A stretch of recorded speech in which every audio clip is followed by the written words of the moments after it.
So hi guys, welcome back to our channel. So இந்த video என்னன்னு பார்த்தீங்கன்னா, நம்ம சீனி ப்ரோ வந்துட்டு கலாய்க்க போகிறோம். ஸோ இது ரொம்ப நாளாக நாங்களும் இது பிளான் பண்ணிட்டு இருந்தோம். பட் ஸோ அதுக்கு டைமே கிடைக்கல. ஸோ இல்லை போய் சொல்கிறோம், டைம்லாம் கிடைச்சிது. எங்களுக்கு கொஞ்சம் ரொம்ப நாங்களாம் ரொம்ப சோம்பேறி. பேசிக்கலி வி ஆர் சோம்பேறி. அதுலேயும் சீனி ப்ரோ வந்துட்டு அதுக்கு மேலே படு சோம்பேறிக்கு ஒரு உருவமெனில் லோகத்தில் என் நண்பன் ஒருத்தனை. ஸோ ஓகே, ஸோ இப்போ கலாய்க்க போகிறோம் ஃபோன் மூலியமாக தான். ஸோ என்னென்ன பண்ணுறாருன்னு பார்ப்போம். ஓகேவா? ஃபஸ்ட்டு ஃபோன் வந்துட்டு சிம்மை மாற்றிடுவோம். புது சிம்லேருந்து கால் போடுவோம்.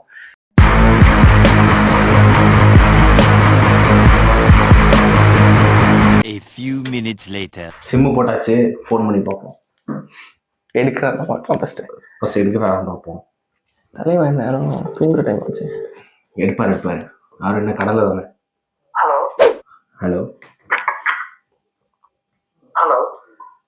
சார். சொல்லுங்க. சார், நான் இந்த அத்திப்பட்டி ஆதிமூலன்றவர் பேசுகிறேன். சரி, சொல்லுங்க. சார், இந்த யூடியூப்ல வீடியோ ஷார்ட்ஸ்லாம் போடுறீங்களே, நீங்கள் தானுங்களே சீனிவாசன்? ஆமாம் சார், நான் தான். சார் ஆமாம் சார், இது உங்கள் வீடியோஸ்லாம் பார்த்தேன், ரொம்ப சூப்பராக இருக்குது சார். தேங்க்யூ. பட்டி தொட்டியெல்லாம் உங்கள் போஸ்டர் அடித்து ஒட்டி பசங்களாம் உங்களுக்குன்னு நற்பணி மன்றம்லாம் வச்சுருக்காங்க. ரொம்ப தேங்க்ஸ் சார். எப்படி சார் இந்த ஆக்டிங் வந்து ரத்தத்திலே ஊறி இருக்கா சார் உங்களுக்கு? அதை கொஞ்சம் சொல்ல முடியுங்களா? நான் ஒரு மிகப்பெரிய ஃபேன் சார், அதனால தான். அப்படிலாம் ஒன்றும் இல்லைங்க. ஏன்னா நீங்கள் டேரக்டர் பட்டி பண்ணி இந்த லெவலுக்கு கொண்டு வந்துட்டாங்க. அப்படியா சார்? என் டீம் தான் இதுக்கெல்லாம் காரணம். ஓ, அப்படியா சார்? ஆமாம். இப்போ இல்லை சார், நீங்கள் உங்கள் உண்மையான தோட்டத்தை வந்து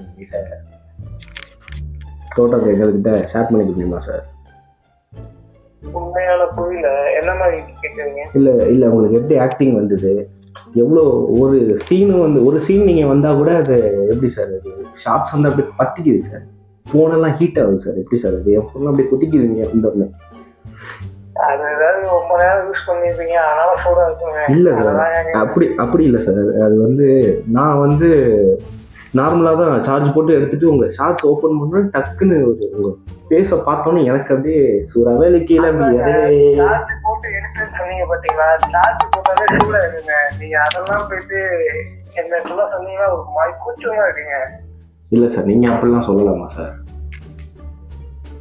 ஆனால் எதுவுமே சார், சேனல் சொல்கிறீங்க, ரொம்ப சந்தோஷமாக இருக்குது. அடுத்தடுத்து சப்போர்ட் பண்ணுங்க இதே மாதிரி. கண்டிப்பாக சார். இது உங்கள் ஆக்டிங் வந்து நீங்கள் சேடாக நடிக்கும் போதும் சரி, ஒரு சோகமான சீன்லேயும் ரொம்ப அழுகிற மாதிரி. எனக்கெல்லாம் எங்கள் பக்கத்து வீட்டில் எங்கள் தாத்தா ஒருத்தர் இருக்கார், பஞ்சு மிட்டாய் மண்டையான்னு நாங்களாம் சொல்லியிருக்கோம். அவர் பேர் ஃபுல் பேர் வந்து பஞ்சு அருணாச்சலம். அவர் வந்து என்ன பண்ணிட்டாரு, சீன்ஸ்லாம் காட்டில் உட்காந்து கதறி அழுகுறாரு. என்னையா, என்ன தாத்தா அப்படி ஆயிடுச்சுன்னு கேட்குறேன். என்ன நடிச்சிருக்கான், சிவாஜியே மிஞ்சிட்டாங்க அப்படின்னு ஒரு வார்த்தை சொன்னாரு பாருங்க. அங்கனக்குள்ளே ஆவி வந்து 1/4 கிலோமீட்டர் மேல போயிடுச்சு சார்.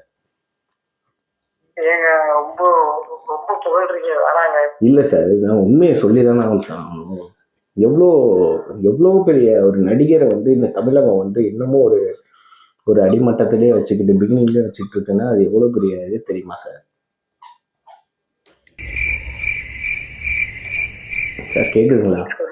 என்ன சொல்ற, நீங்க சொன்ன வார்த்தையை கேட்டு என்ன சொல்றது இல்லைங்க. அப்போ இந்த மோட்டிவேஷன் ஷார்ட்ஸ்னு ஒன்று போட்டிங்க பாருங்க சார் ரீசெண்டாக. அந்த தாத்தா பார்த்தாரு சார். பார்த்துட்டு இப்போ என்னன்னா கரலாங்கட்டை எடுத்து சுற்றி நிற்கிறாரு. அவருக்கு வயசு 72. அவர் பஞ்சு மூட்டை தூக்குறதே பெரிய விஷயம். உங்கள் வீடியோவை காட்டினேன், யார் அவன் அப்படி பண்ணுறான், ஐயோ மைண்ட் ப்ளோயிங் டின்ட்டு தூக்குறாரு இறக்குறாரு. பாட்டி வந்து சும்மா விட மட்டும் சுற்றி வராது. இந்த ரொமான்ஸ் வீடியோலாம் தயவு போடாங்க. குச்சமே இல்லைல்ல ஏண்டா, நீ எடுக்கிறதுனா ஒரு வீடியோ, அதை நீ போட்டு இருக்கிற மனுஷ மக்களை தூங்க விடாம இதில் வந்து சப்போர்ட் பண்ணுங்க, சப்ஸ்கிரைப் பண்ணுங்க. நீ கெட்ட கேட்டுக்கு ஒரு 3 பேர் வேற ஒரு கேடு. சார் நான் கொஞ்சம் மரியாதையா பேசிட்டு இருக்கேன், நீங்களும் கொஞ்சம் மரியாதை பேசினா நல்லா இருக்கும். சார் மரியாதைக்கெல்லாம் பிடிக்கும். இதுக்கப்புறம் என்ன சார் உங்களுக்கு மரியாதை வேண்டி கிடக்கு? ம், ஆஹா வேகமா வேற வரானே, ஏதோ பெருசா செய்ய போறான்னு நினைக்கிறேன். மீசை வேற வச்சுன்னு வரான், என்ன பண்ண போறான்?